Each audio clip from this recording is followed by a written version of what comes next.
Twice a year, Jennifer Daniels makes the rounds to the gun stores near her home in western Colorado. And then this is a great thing you could add to your training. Yes. She's a volunteer with the Gun Shop Project, which recruits gun dealers to help tackle the state's high suicide rates.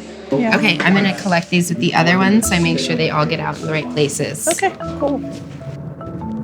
What are you trying to achieve from these conversations today? To gain more awareness. So I'm hoping that these materials, this project, will prompt a conversation for somebody looking to purchase a gun that they maybe have convinced themselves that they want for protection, but really they want to use it to kill themselves. Programs like the Gun Shop Project are now in 20 states. I brought you more Lifeline cards. Okay. They're part of a shift by suicide prevention groups to a more pragmatic approach to gun-based suicide. This is what the new posters look like. Their materials talk about the warning signs of depression and safety measures like gun locks and temporary off-site storage. But they say nothing about getting rid of guns altogether.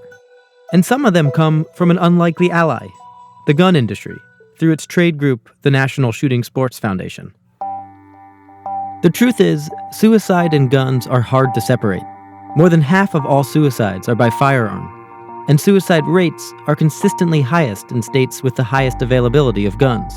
That's why a lot of suicide prevention workers have focused on gun control as the best way to reduce suicides. But the Gun Shop Project is betting on something else, that it's more effective to work with the gun community than against it. Susan Becker helps monitor the project in Colorado. What would happen in Mesa County if suicide prevention and gun control were the same conversation? We wouldn't get anywhere. We wouldn't be having the conversation. Is that uncomfortable for some people in the suicide prevention community? I don't know. It's occasionally uncomfortable for me. How come? Because part of my brain says, if we did what Scotland did and got rid of firearms, we wouldn't have this problem. I'm also a realist more than anything else. And that's not a practical point of view. It's too early to say if the practical approach works. So far, outreach projects like the one in Colorado only measure how many stores they're in. Nationwide, it's about 8,000. You're doing good, really good, by having this stuff here and just being aware, so thank you. Sounds good. That means counting partners like Jerry Stamen as a win. You never know, it only takes one. And I have had some people that have come in years ago that bought a gun and went home and unfortunately took their life, so. Yeah. Do you worry about that, though? That somebody might buy a firearm here and use it to kill themselves? Do I worry about it? Yeah. Not very much. I mean, I have 2,500 guns in here right now.